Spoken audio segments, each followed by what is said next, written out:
Yes 23 campaign director Dean Parkin. Thanks for your time. Is this polling accurate? G'day, Tom. Is this how bad it's looking for the Yes campaign? Well, I can't speak to the accuracy of that poll, Tom. We do our own research, obviously, and we're getting our own feedback from the 150,000 households that we've door-knocked over the last couple of weeks, and that's telling us that there are many Australians that have not made their mind up on this issue. There's genuine curiosity and openness and goodwill to this question of recognising Indigenous peoples through a voice to Parliament, and we're just focused between now and the 14th of October on getting out there and having those further conversations with people, because we do believe the Australian people are still up for this.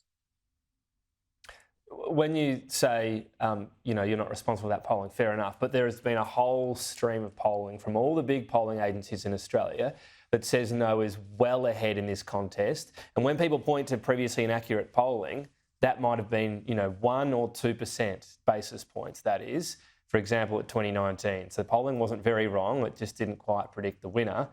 But it would apply in this case. No polling's been inaccurate enough to say this wouldn't be right. So doesn't that make you think this is in a lot of trouble? Well, it reminds us, Tom, of something that we've always known, that this is always going to be a contested space. We always knew that this was going to be a very tough job. Referendums aren't easily won in this country, and we knew that when we embarked upon this. So it's told us that this is contested. It tells us we've absolutely got a job on our hands. But as I say, when you actually get out there and talk to Australians about this, and you present the very clear choice that is facing Australians. On one hand, we can vote yes, and we can vote yes to recognise Indigenous peoples, get better outcomes on things like health, education, housing and jobs, and get better value for taxpayer spend.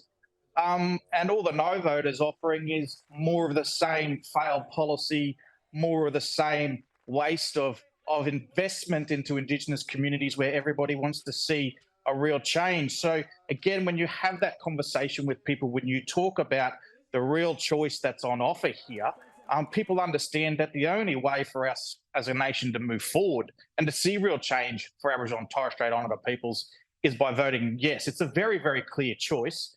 And people know that more of the same just won't cut it. We know that the status quo is not working. There's shared frustration on that, and the only way that we can address it and make real change is by voting yes. When you say we've done our own research, what does that research, if it involves some form of polling, put the national vote at the moment, yes versus no? I'm not going to go into the details of our own research, Tom. We've been consistent on that all the way through. We have been looking at this for the last 3.5, nearly 4 years now.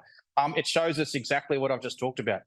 We've got an absolute battle on our hands, and also that there is a level of softness, there is a level of undecided vote that is absolutely persuadable to vote yes. Make no mistake about that. It is absolutely persuadable to vote yes in such a way that we can achieve a successful vote. That there's still a big soft no vote, but is it fair to say at the moment that no is leading, even in any research you're doing? It's fair to say that we've got a very tough job on our hands, Tom. But that's what we're up for. That's what we've been at for the last... Tough because you're coming from behind? Tough because referendums are very difficult to win. And there are a lot of people out there that are also facing some really significant issues in their households. We know that cost of living is a big issue, and people have these, really important issues. Everybody feels it. I feel it.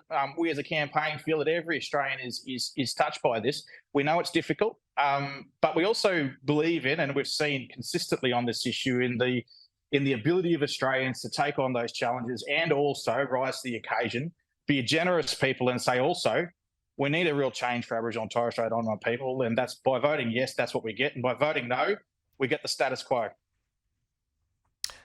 We've seen a lot of people publicly, when asked about why they're either saying no or they're not sure, say, well, we don't know exactly what it would look like. And it is up to politicians to legislate it if indeed it's passed. Has that, in hindsight, been something where more detail might have actually been better? It's something I've seen publicly. It's something I've heard privately too in conversations right across the people I know here, in Melbourne and other places as well. Is there a case in hindsight for more detail? Well, when people ask for detail, and this has been a consistent experience that we've had over the whole time in advocating for this issue over many years, they're not actually sitting there saying, well, we want a 100-page policy document. What do we want to know? But we want to know that we're talking about a representative committee made up of Aboriginal and Torres Strait Islander peoples, chosen by Aboriginal and Torres Strait Islander peoples to give advice to parliaments and governments about getting better outcomes on the ground. And the predominant response that I've got, I had a very very strongly opinionated no voter pull me up in the street in Perth last week and confront me with these things. When I actually sat down and said, well, mate, it's about a committee. It's about a committee advising Parliament and government about getting better outcomes on the ground. He turned around and goes, is that it? Is that it?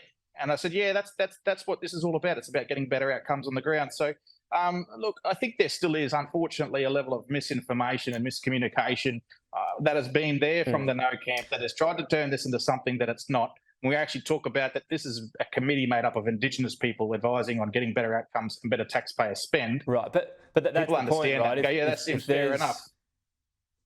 If there's umpteen examples of questions that sort of sow doubt around anything from, or how many people will be on it and what sort of advice they can give and so on, if there was something out there in terms of his draft legislation, instead of having to rely on a broad comment like that, you can actually have specific answers for, well, it's up to the Parliament, but here's the draft legislation out there.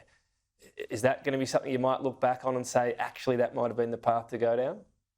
Well, we're certainly not looking back on anything relating to the campaign now, Tom. The only thing that we're looking forward to is the 14th of October and the millions of conversations that we're going to have between now and then.